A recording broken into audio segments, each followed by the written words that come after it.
E aí galera, tudo bem? Como é que vocês estão? Eu espero que vocês estejam bem. Hoje eu tô trazendo um vídeo diferente pra vocês, acho que é um vídeo informativo. Eu tô trazendo o meu pai pra falar sobre regime militar ou ditadura pros mais idiota. Então eu vou fazer algumas perguntas para ele, vou pedir para ele falar sobre o que ele passou, o que ele viveu, como foi, da perspectiva de quem realmente estava lá e não desse bando de idiota que fala coisa que está escrito em livro, que foi escrito pelo Mac e enfim, vocês já sabem a história, né? Então, sem mais demora, sem mais enrolação, vamos começar a sessão de perguntas. Primeiro eu quero que você fale a sua idade, né? Porque vai que o povo fala, não, mesmo com barba branca, o cabelo branco, vai achar que você não tem idade para ter vivido. Então eu quero que você fale a sua idade primeiro. Tenho 71 anos. Por que houve a tomada de poder dos militares? O que estava acontecendo que eles precisavam tomar o poder? Eu tinha 14 anos, de 13 a 14 anos quando isso ocorreu. Estava naquela época quando o Jânio, ele renunciou, quem tomou o poder foi o Jango Goulart, né? Jango Goulart, ele era o vice-presidente eleito, então ele tomou o poder, mas ele já tinha uma característica comunista assim bastante carregada, porque ele era genro já do Brizola, né? E o Brizola já tinha essa influência também. E começaram a existir nessa época uma espécie de bagunça já, né? Em que cada um queria tomar conta de alguma coisa. Eu não entendia muito bem essa parte. Com 14 anos, né? A própria mídia era muito restrita, né? A Folha de São Paulo, o Estadão, as estações de TV, acho que só tinham três canais, eram de pouca penetração, né? Então, o que mais a gente ouvia, o que mais a gente tinha de notícia era no rádio. Então começaram a haver muitas greves, começaram a haver atos terroristas, bagunça mesmo. E culminou em 64, que a coisa começou a ficar muito ruim. Já faltava alimento, já começava a ter fila para comprar feijão, tal, esse tipo de coisa já existia antes de 64. E foi cada vez piorando. Eu lembro que a minha mãe comentava com meu pai para ir buscar as coisas, tinha que ir até um pouco mais longe para ver se achava mais fácil feijão, arroz. Aí o exército acabou entrando em ação. Foi interessante porque eu estava estudando no Senai nessa época, né? Senai é uma escola de aprendizagem industrial que até hoje eu acredito que era imbatível, aquela escola era muito, muito boa. E eu ia da minha casa até a escola, eu ia a pé. Às vezes eu ia de ônibus, mas muitas vezes eu ia a pé. Eu morava no Pari, e do Pari até o Brás, né, onde tinha a escola Roberto Simons, tem ainda, né? Eu ia a pé. E eu, para chegar até essa escola, eu atravessava o Largo da Concórdia. E em 31 de março, quando houve a tomada do poder, eu espantei, porque eu entrei no Largo da Concórdia, tinha tanque de guerra, tinha carros blindados com soldados e tal, né? E eu continuei na minha, atravessei o viaduto, né? Que tem um viaduto lá, o viaduto do gasômetro, e fui para a escola. Eles fecharam a escola, não deixaram ninguém entrar, mandou todo mundo para casa. E aí a gente foi para casa e ficamos aguardando. Mas isso aí foi em 2, 3 dias já liberou. Não ficou tão... A única coisa que a gente notava muito é que nas rádios ficava tocando direto o hino nacional, né? O hino da bandeira, um hino do exército brasileiro. E não era assim uma coisa ruim, você não via ninguém bater em ninguém, ou tiros ou qualquer coisa. Foi uma tomada bem pacífica. E foi aí diante, né? Começou. Foi quando o primeiro presidente a tomar o poder mesmo foi o Castelo Branco, Humberto de Alencar Castelo Branco. E como era na rua, como era sair, ir para um shopping, como é que era fazer uma compra, passear, vocês tomavam porrada, tomavam borrachada por qualquer coisa, como é que funcionava durante um lazer ou qualquer coisa desse tipo, fazer uma compra e trabalhar, apanhava porque ia trabalhar ou não? Não tinha nada disso. A gente, quando chega, por exemplo, à noite, eu como eu estudava o dia inteiro, quando eu voltava para casa, eu saía na rua, ia conversar com meus amigos, tal, né? Até tinha uma esquina lá onde a gente se encontrava, era uma padaria, que existe até hoje lá. A gente via que tinha bastante carros da polícia, não se via isso antes. Então a polícia intensificava mais as rondas. Na época eram uns carros vermelho e preto, que o Paulo paulistano acabou apelidando de cerejinha esses carros, né, por causa das cores, né? Quando chegava até umas 10 horas, mais ou menos, não havia nada. Daí para frente existia uma espécie de toque de recolher. Quer dizer, menores de 16 anos, eles não poderiam ficar depois das 10 ou da meia-noite, eu não me recordo bem. E se ficassem, teriam que mostrar a carteira de trabalho, que estava empregado e tal, senão era recolhido para a delegacia, né? Quer dizer, você não provava que trabalhava, já tinha uma disciplina aí, né? Não ficava qualquer um na rua. E depois da meia-noite, poderia ficar quem era maior de idade, desde que devidamente documentado, principalmente com carteira de trabalho. Como é que era a parte de arte? Como é que eram os artistas, os músicos, os artistas em geral, teatro, essas coisas? Como é que acontecia? Porque a gente fica sabendo que todo mundo levava porrada. Que você subia no palco, levava porrada, você cantava alguma coisa, levava porrada. É verdade isso ou não é bem assim? Não tem nada disso. Foi inclusive nessa época, né, de 66, eu acredito, de 66 até 68, 70, é que tiveram os festivais de música na Record, onde o Chico Buarque apresentava as músicas dele, onde o Caetano Veloso apresentava as músicas dele, onde o Gilberto Gil, o Geraldo Vandré e outros artistas, né, apresentavam as músicas. O Caetano Veloso chegou a ganhar um festival, o Chico Buarque ganhou um festival, o Gilberto Gil ganhou também um festival nessa época. Todo mundo ia para o teatro, gostava de ver, porque era tudo livre, as letras das músicas, elas tinham um tom de crítica, né? Elas tinham um tom de crítica, mas nunca foram censuradas. Não houve censura dessas músicas, pelo menos dessas dos festivais. Isso com relação à música. Teatro. Eu mesmo fui assistir uma peça chamada Feira Paulista de Opinião, que trabalhava o Jô Soares e todo esse pessoal, né?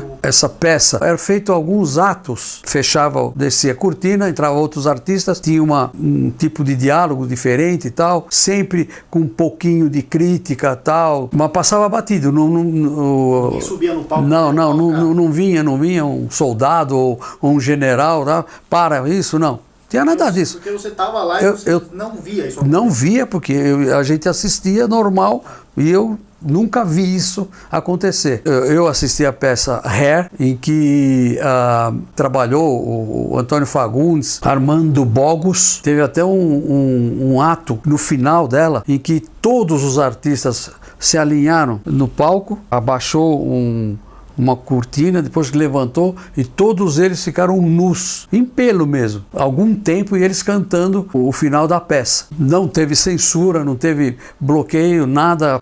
Eu assisti uma peça no Teatro Oficina do Galileu Galilei. Galileu Galilei, quando ele colocou na época para a igreja, ele estava dizendo que a Terra não era mais o centro do universo e que a Terra girava em torno do Sol e tal. Então tinha aquela coisa da igreja não aceitar isso e tal. Então também era uma peça com um fundo de crítica bastante pesado. Também não foi censurada, foi feito normalmente. Todas essas peças que eu assisti, elas tinham artistas que até hoje ainda trabalham em novelas e nunca foram reprimidos nem nada. Então a gente pode dizer que o Caetano Veloso, o Chico Buarque, mais o Caetano Veloso e o Chico Buarque são hipócritas de reclamarem da ditadura, sendo que eles não foram tão censurados assim, ou não? Com certeza, eles, como eu disse, eles participavam de festivais, eles escreviam peça, o Chico Buarque escrevia peça, o Gilberto Gil fez grandes músicas, tal, tudo nessa época. Depois eles começaram a ter uma postura política um pouquinho mais agressiva, mas uma postura que, como eles eram artistas, eles influenciavam. Então, aí sim, por volta de 68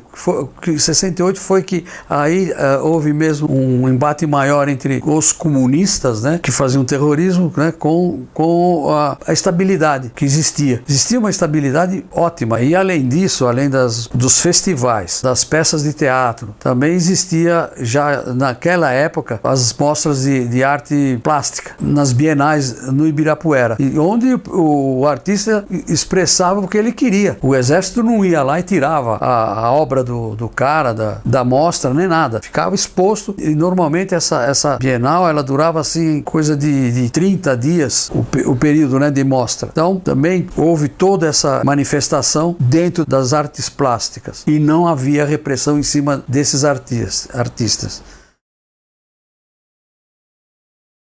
E sobre o emprego, trabalhar, como é que estava a indústria, o que aconteceu com a indústria, com a economia do Brasil quando estava durante o regime militar? O que aconteceu? Afundou tudo? Você não podia trabalhar, não tinha emprego? Como é que era que funcionava?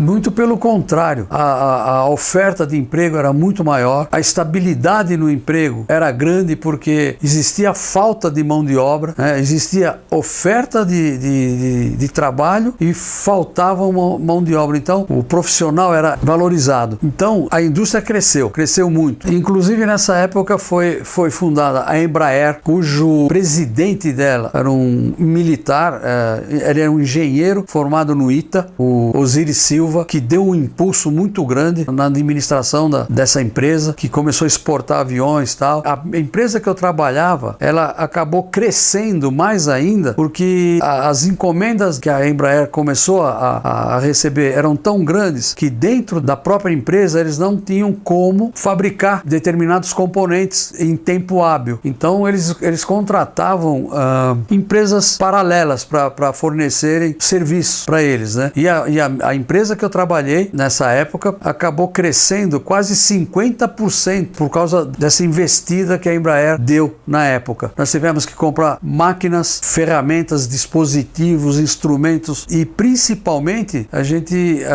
acabou abrindo um número de vagas para profissionais, né, industriais de 40 a 50 pessoas. A empresa tinha na época 200 funcionários. A empresa começou a faturar muito, tal. A Embraer era uma empresa que pagava rigorosamente em dia, não existia esse sistema corrupto de você ganhar a concorrência pagando por fora, tal. A nossa empresa foi sempre muito limpa nisso e a Embraer mesmo não aceitava esse tipo de... Caixa 2, propina...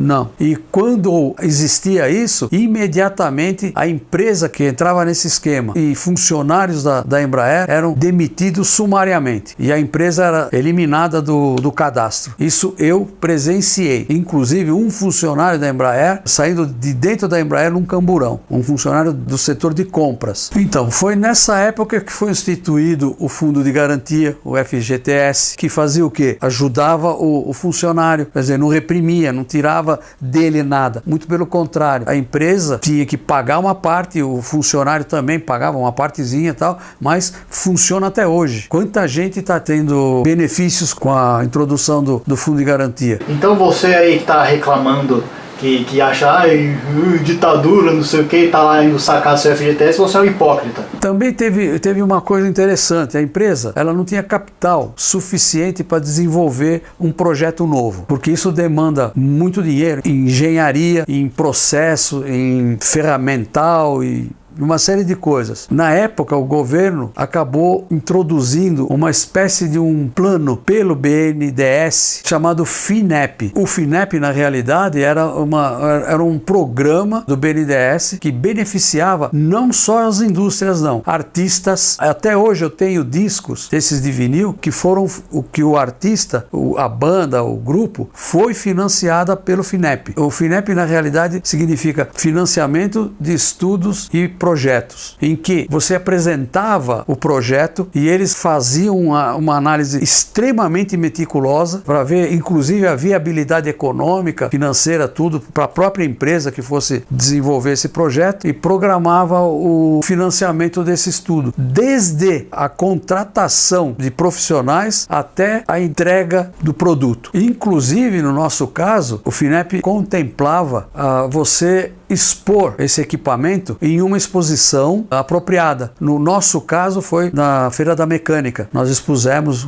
2 grandes máquinas operatrizes, para vocês terem uma ideia, pesava em torno, assim, as duas junto de umas 60 toneladas. Então era o governo incentivando a indústria para alavancar mais ainda o progresso. Acho que por volta de 64, logo no comecinho da ditadura, né, que o pessoal fala hoje, foi instituído o BNH. O BNH era um Banco Nacional da Habitação. Ele contemplava um financiamento já da casa própria. Naquela época já existiu esse programa do BNH. Eu mesmo cheguei a comprar um apartamento pelo BNH em 1975, 76, que depois eu não queria mais aquele apartamento, eu resolvi vender. Era tudo muito fácil de resolver, sem muita burocracia, consegui passar para frente esse apartamento pelo BNH. Inclusive nessa época as melhores estradas rodoviárias, né, foram feitas pelos militares. Eu posso dar exemplo de pelo menos 2 que eu lembro bem, que foi a Castelo Branco, né, a rodovia Castelo Branco, e a rodovia dos Trabalhadores. Foram estradas de nível internacional, de engenharia, de segurança. Nessa época ainda é que surgiu uma frase chamada milagre econômico, e não foi nada mais, nada menos que um crescimento brutal na economia brasileira. As indústrias, principalmente automobilísticas, deram um grande passo para frente com o investimento de fora, o incentivo ao industrial brasileiro de construir equipamentos, de comprar equipamentos, também foi muito grande. As obras de hidrelétricas famosas, Furnas, Itaipu, foram todas elas praticamente feitas nessa época. As siderúrgicas, houve bastante investimento em cima das grandes siderúrgicas, né? A CSN, na época a Cosipa, a siderúrgica de Tubarão, Açuminas e outras foram impulsionadas nessa época. E quem estava nesse comando da economia foi o Delfim Neto. Esse cara é um gênio. Ele conseguiu estabilizar a inflação, conseguiu deixar todo o sistema funcionando com sincronia, até com a economia externa, porque a gente exportava mais. Na época existiu uma medida do governo de proteger a indústria nacional que proibia a importação de determinados equipamentos. E era assim, se eu tivesse que comprar uma furadeira, e essa furadeira é estrangeira, e havia um fabricante dessa furadeira no Brasil, eu estava proibido de comprar essa furadeira. Só compraria essa furadeira de fora se eu também comprasse uma nacional. Isso ocorreu dentro da minha empresa, em que a Mercedes-Benz iria comprar uma fresadora alemã e a gente era consultado na época, eu não lembro bem, mas acho que era o Cassex. Eles consultavam a gente, como a gente tinha um cadastro no BNDES de fabricante, que dava direito para a gente financiar uma empresa o nosso equipamento. Quer dizer, foi nessa época instituído esse programa. O empresário queria comprar uma máquina, ele não tinha dinheiro para comprar à vista, então ele recorria ao BNDES, que fornecia financiamento chamado Finame, que existe até hoje, que financiava o empresário comprar o equipamento, pagando para quem fabricasse no ato que o equipamento saía da empresa. Era vantagem para os dois lados. Quem comprava tinha uma carência de 6 meses a 1 ano para começar a pagar, quer dizer, ele tinha tempo suficiente para fazer o equipamento começar a render, para depois começar a pagar as prestações, que em geral eram de 5 anos. E o fornecedor, o fabricante, recebia no ato da emissão da nota fiscal. A empresa soltava a máquina para o cliente, o Finame já com a nota fiscal já mandava todo o dinheiro para a empresa. Então isso foi instituído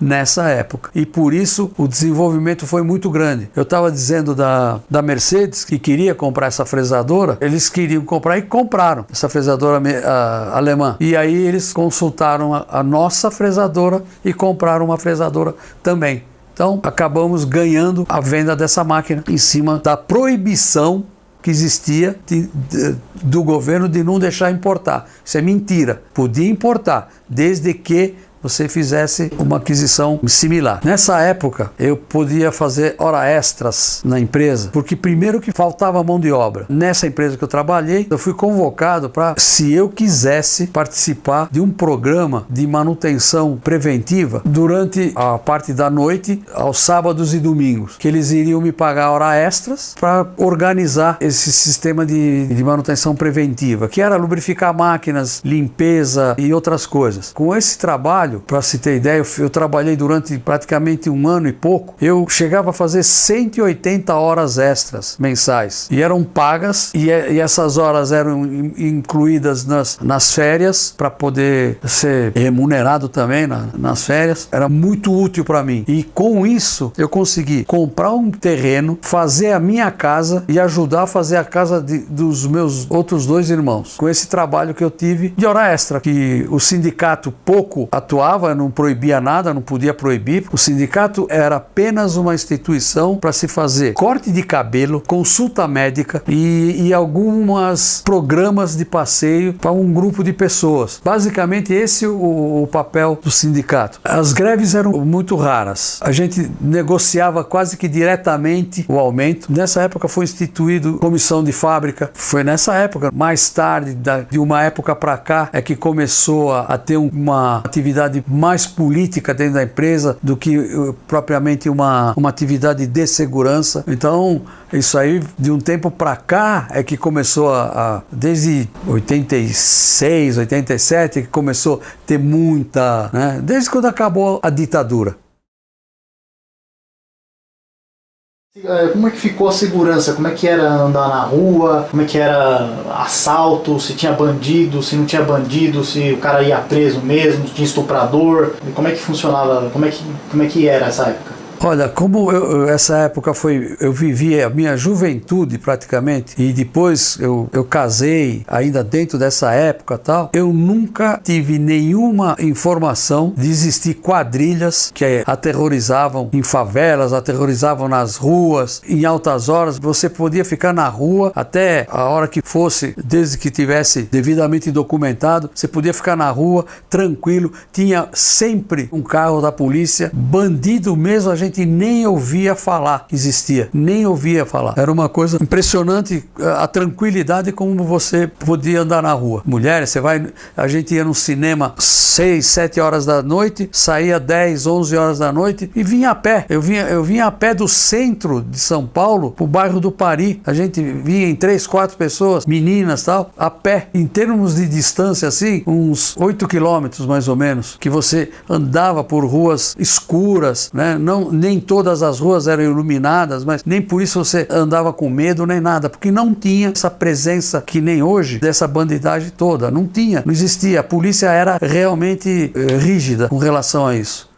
Então é isso, eu acho que o vídeo foi bem informativo, ficou um pouco comprido, lógico que ficou comprido porque não tem como falar de tanta coisa assim em pouco tempo, mas eu acho que foi bem informativo e eu acho que dá pra você perceber que você não pode confiar em qualquer pessoa que sai falando de ditadura sem ter vivido, sem ter passado nessa época. Geralmente, se você tava levando borrachada, cacetada e tudo mais, é porque você não tava fazendo uma coisa que presta, alguma coisa de errado você tava fazendo. E agora todo mundo é santo, depois que passa, todo mundo é santo. Ah, eu apanhei, não sei o que, só pra ganhar benefício. Enfim, não confie tanto assim no seu professorzinho de história que tá de iPhone com a camiseta do Che Guevara. É isso aí, galera. Eu espero que vocês tenham curtido. Se vocês curtiram, deixa o like aí, espalha o vídeo, divulga bastante, que é um vídeo legal, um vídeo informativo. Então acho que vale a pena dar uma força, dar uma ajuda. E a gente vai ficando por aqui. Se cuidem.